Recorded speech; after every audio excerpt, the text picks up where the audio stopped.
does Manny Pacquiao go now? First of all, I want to fight Barrera. I know I can beat him knockout. He says with all his talk about how he's going to knock me out and all the things he's been saying, he said tell him to get himself prepared well, because after this fight he'll be dreaming of Marco Antonio Barrera. The year is 2003. Manny Pacquiao is on the cusp of becoming a star in the USA. I had never seen him, and frankly I'd never heard of him, but I've seen and heard of him now. But before he finally makes the permanent move to a broader mainstream audience, he needs to prove himself against the two-division champion baby-faced assassin known as Marco Antonio Barrera. You wanted to see executions. You didn't think anybody was going to beat him. Everybody he fought looked like they were about to die. With 13 title defenses at the super bantamweight division, amidst just a couple of losses and a newfound demolition of the featherweight division with some of his greatest wins, it seems Pacquiao's in against his roughest and toughest opponent yet. Welcome back to Boxing After Dark. Tonight, it's another in a long line of memorable bouts from Pac-Man that we will be witnessing in a battle where, although his fundamentals were in a state of growth and his experience at the top was still relatively green, his mean streak behind his happy smile was at its strongest, and his hunger for greatness was larger than butter beans for knockouts and nourishment. Let's get into it.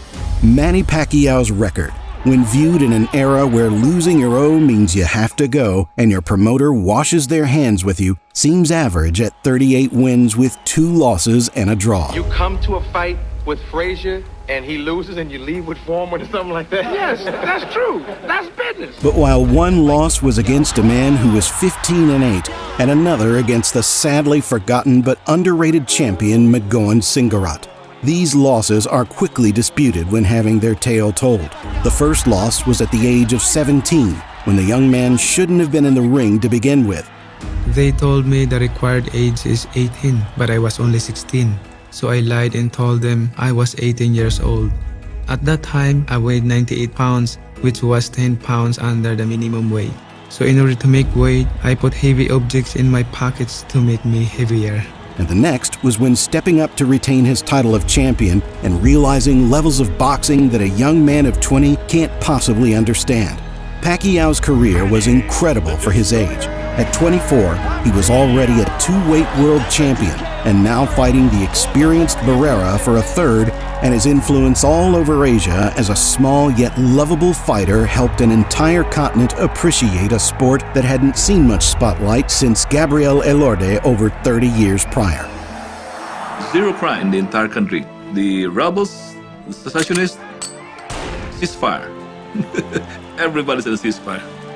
That's how it is when money fights. Marco Antonio Barrera was much like Manny in many ways. A kid who grew up living and breathing boxing, turning professional at 15, and showing potential from the moment he first laced up the gloves. Many people regard Barrera as the equivalent at the same stage of their careers as Julio Cesar Chavez.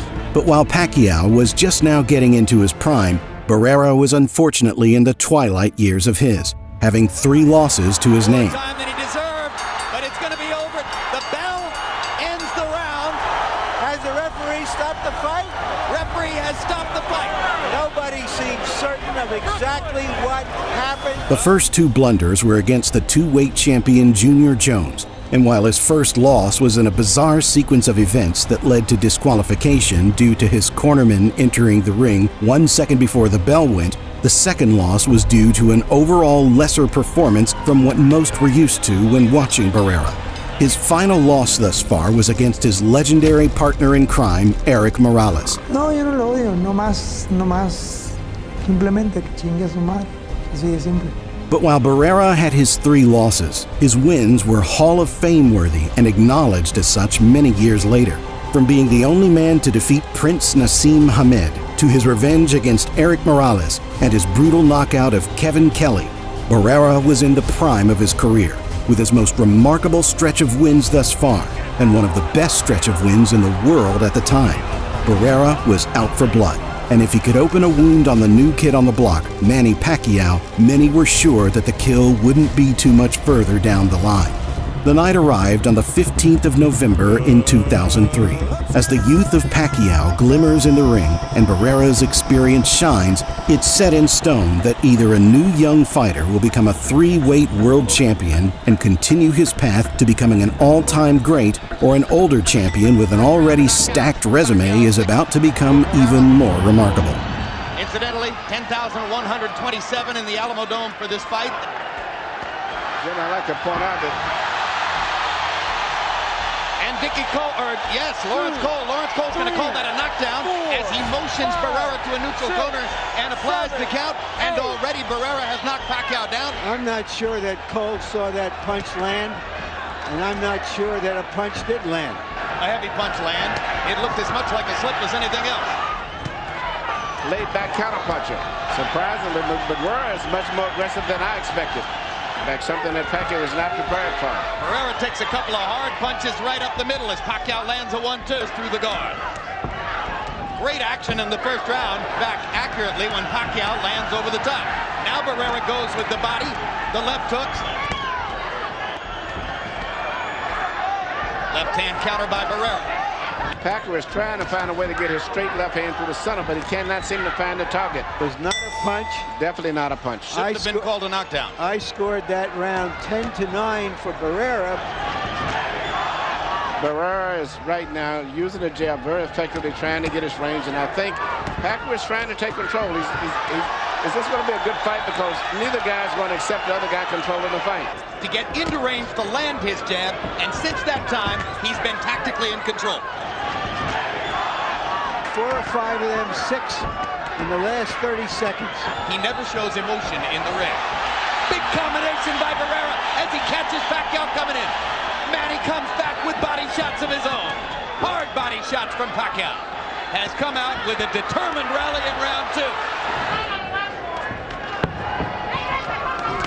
Hard left hand, straight on the button by Pacquiao. Down goes Barrera. With a beautiful left hand and a quick 1-2 combination, Barrera is thrown back to the canvas, and in a brief moment of shock, he gets back to his feet like the warrior he is, and remains cautious of Pacquiao's blink-and-you'll-miss-it speed and deceitful power. This might be against Marco Antonio Barrera. Now they know. And he's getting reckless, and Barrera takes advantage. What a fight.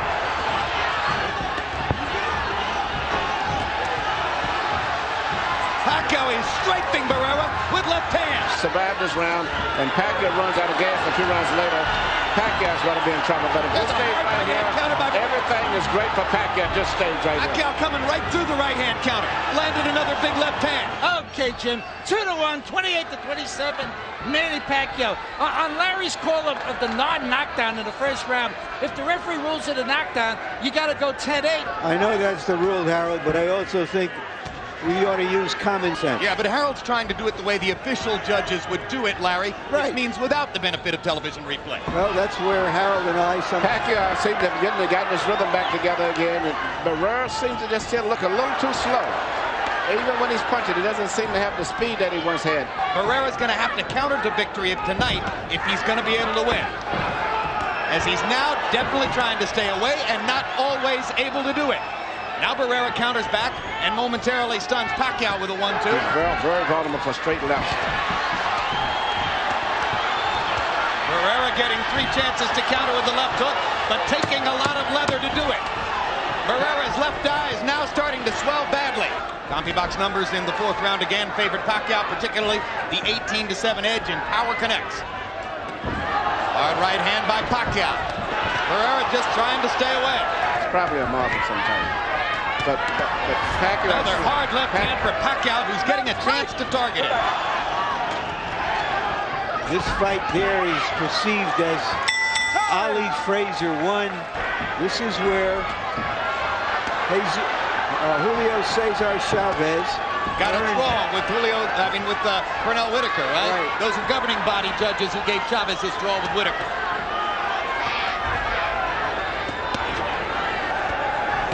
Hard left to the body by Pacquiao. Starting to dominate every area of the fight now. Barrera gets a hard right hand back. Thinks he's hurt Pacquiao. Chases him down a little bit.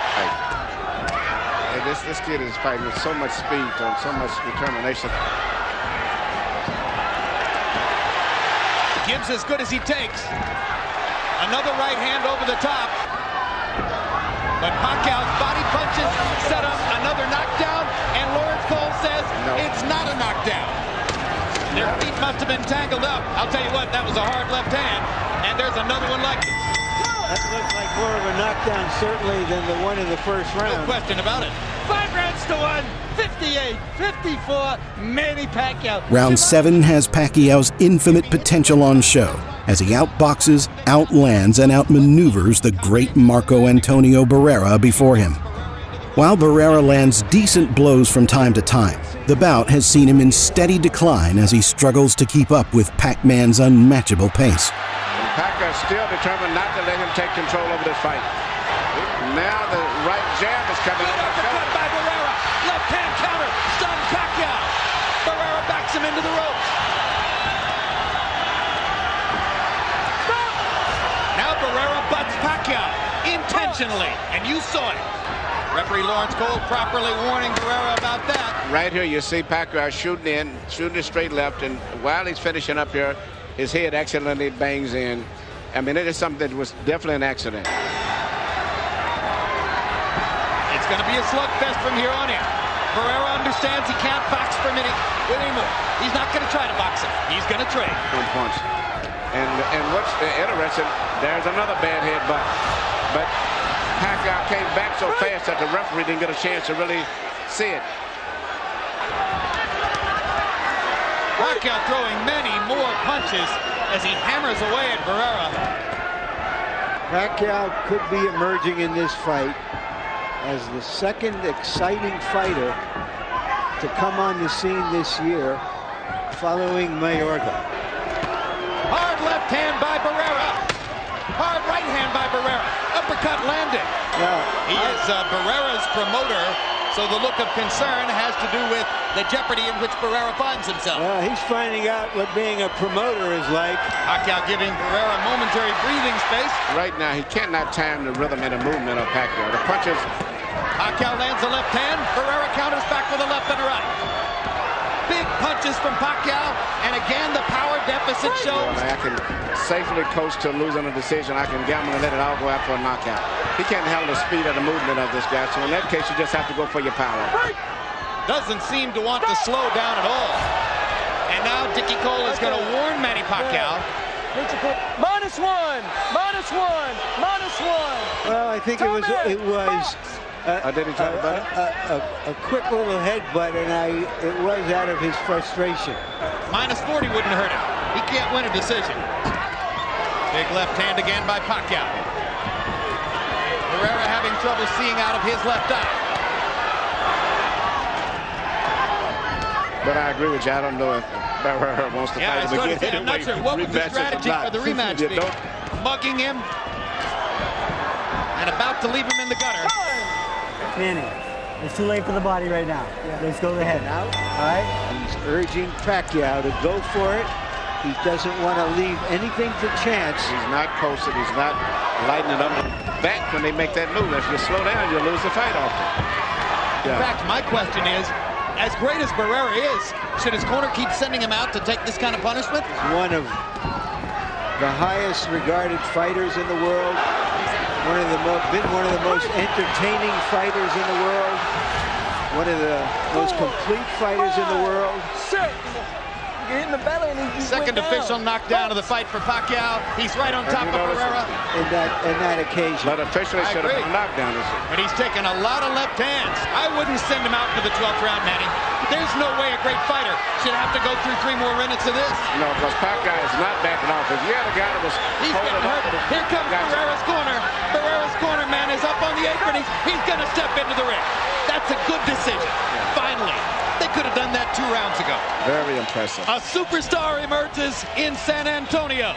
The winner and new featherweight champion of the world, Manny Pac-Man Pacquiao. Pacquiao has achieved his most remarkable win thus far, and his popularity in boxing has now gone from a fighter to watch out for to a fighter that should be feared, spectated, and admired by all boxers and boxing fans alike. Pacquiao's career would only get better from this night onwards, with his next bout being the first of 4 iconic battles with Juan Manuel Marquez, and across the next few years annihilating legends like De La Hoya, Ricky Hatton, and Eric Morales in an exciting, accessible fashion that found many people from around the world tuning in, whether they were boxing fans or not. He was just pummeling on me, just in the corner, just hitting me, and I was just wishing just land that one perfect punch just to end it all. Pacquiao would eventually achieve something that may never again be done. In 2010, after becoming the only ever 8-division world champion in the history of pugilism, with an emphatic victory over the crafty, crazy Antonio Margarito. The night of the fight, I was 148 pounds, and Margarito 165 pounds. When the WBC, the commission asked me, "Are you going to defend your title?" "No, never mind, give it to them." His accomplishments in the sport of boxing, when reeled off, would create a list further than the eye can see. But what's undeniable is his incredible work ethic, victories inside and outside the ring, and legacy. And for that, boxing and humanity as a whole have gained a modern-day hero to look up to.